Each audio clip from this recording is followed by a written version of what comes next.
Hey guys! Welcome back to that video, guys. Today we're going to do our final locks for the Sunday night game. Yes, tonight game. That's crazy to say. Football is back, man. I'm so excited.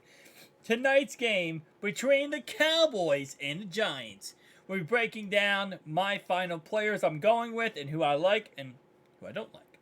So let's go ahead and get right into it. So starting off right away, I've been going back and forth on what captain I like. Obviously, Darren Waller is truly questionable for this game, so I don't really love him that much. I talked about last video Michael Gallup as a possible captain, and I still think it's very much a possible captain. But I might actually go with someone else, and that player is, I'm kind of thinking about Brandon Cooks. He's a brand new receiver on this team, right? And I don't expect him to go out there, tonight and put up 600 yards, but it's very possible he catches like 1 or 2 touchdowns, and he also has 6 or 7 receptions. And again, as that all translated correctly, hopefully that's also 60 or 70 yards. And I don't think he's going to be that chalky. Especially with the fact that he's older, and I think a lot of people are going to be really banking on Tony Pollard, Barkley, CeeDee Lamb, Dak Prescott. This is a guy I think that can go kind of under the radar a little bit, and you can actually really, get away from the chalkiness a tad bit. And also, if he does go off, lineup's going to win. All right, so Tony Pollard, Saquon, CeeDee Lamb. I'm going to put those guys in there. Now, here's the thing, right? This is always the problem.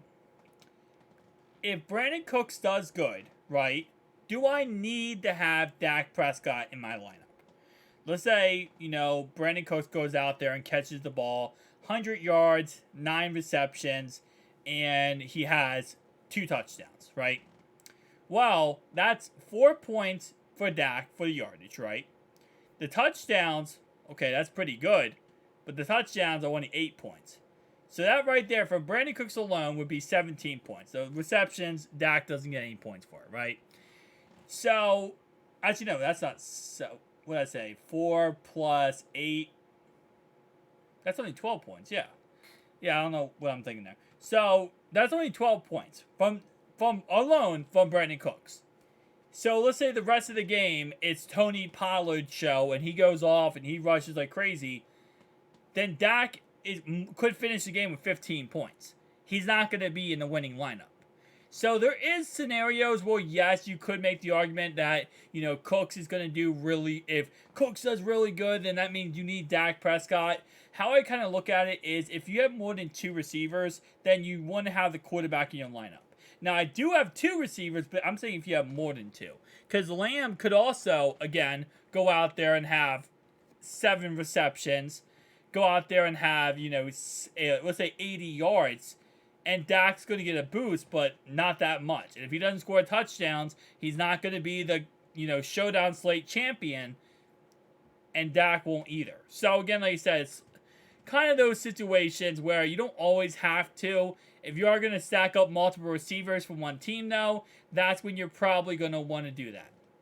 All right, so next guy I'm going to talk about here. I like Deuce Vaughn a lot. I really do. I think Deuce Vaughn has a lot of potential in this game. Especially because everyone's excited about him. So I feel like the Cowboys, knowing Jerry Jones, listen, this is Jerry Jones at the end of the day. His dad drafted, Deuce Vaughn's dad drafted him. He announced the pick. This guy made the roster. Everyone loves this guy, right? He is the RB2 at the end of the day. He's not listed the RB2, but he's going to be the RB2. I could very possibly seeing him getting some touches in this game. Maybe some goal line carries. And if the Cowboys get up by a lot, by the way I have this structured right here, this lineup, is the Cowboys are going to get up by a lot in this game. The problem is, I don't like him at $3,000, though. At $3,000, that's a little bit ridiculous price tag wise, and it's hard for me to really justify him at that price tag, right?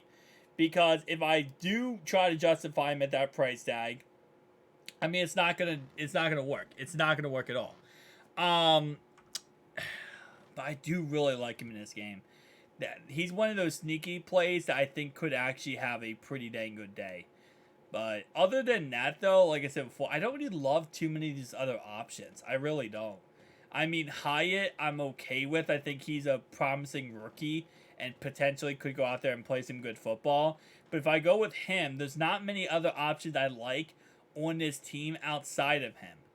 And I could go one of the Dallas Cowboys tight ends, but the question is it Hendershot or is it going to be Shoemaker, right? Because both these guys, obviously Shoemaker just got drafted, and it's both these guys could easily have a great day versus this Cowboys defense. But again, as I said before, if I'm going to stack this up, I'm going to want Dak Prescott then. Because that means Dak's going to at least spread the ball around. That gives me enough value for all those guys. Now, for the Giants team, for the Giants receiving core, obviously Hodges, Hodgins, they have Darius Slayton, Paris Campbell, Sterling Shepard, and they have Hyatt. Maybe you get 2 Sterling Shepard at that price tag. I guess I would just go with this. And the only reason I would go with this is because I could justify the fact, okay, well, Brandon Cooks is going to have a great day, right? Tony Pollard is going to get a couple big rushing touchdowns, like 60-yard rushing touchdowns. Might catch a screen pass, do some really good things there. CeeDee Lamb will at least have 7 or 8 receptions. Going to have at least have 60, 70 yards, maybe 100 yards in the game. And on the other side, Hyatt and Shepard are going to play a pretty dang good day, too, in garbage time. Cowboys get up by a lot very quickly, and it's mainly garbage time for the Giants. And that's where Barkley, Hyatt, and Shepard can eat. That's the only way I could justify this. Again, like I said, it's an interesting slate because, again, if Darren Waller was playing, I would completely change this lineup. Sadly, he is not gonna. Well, he might be playing. He might not be. He's truly questionable. And I'm not gonna take a risk on him. But other than that, for the Giants side, I don't really like too many options. I really don't. The Cowboys side has a lot of great options, but a lot of their options are way too expensive for my taste in this game. But again, like I said, we'll have to wait and see how this goes because it is a divisional matchup. And Showdown Slates, when it comes to divisional matchups, are always the most rocky ones because even the best team possible in a divisional matchup could go against the worst team and lose that game. It happens all the time. It's very common because, again, that's why the divisional matchups. Because, listen, at the end of the day, no one knows you better than your divisional opponent. So even if a team sucks, doesn't matter. That divisional opponent knows you. They know your ins. They know your outs. They know what you do good, what you do bad. And it's just such a crazy thing to say, but it's the truth. So that's why I'm always with divisional Showdown Slates. I like playing them because I did win big money a couple years ago off the Cowboys-Eagles Showdown Slate. But it's just the always toughies. But tell me down below your thoughts and opinions. I'll see you guys next one. Peace.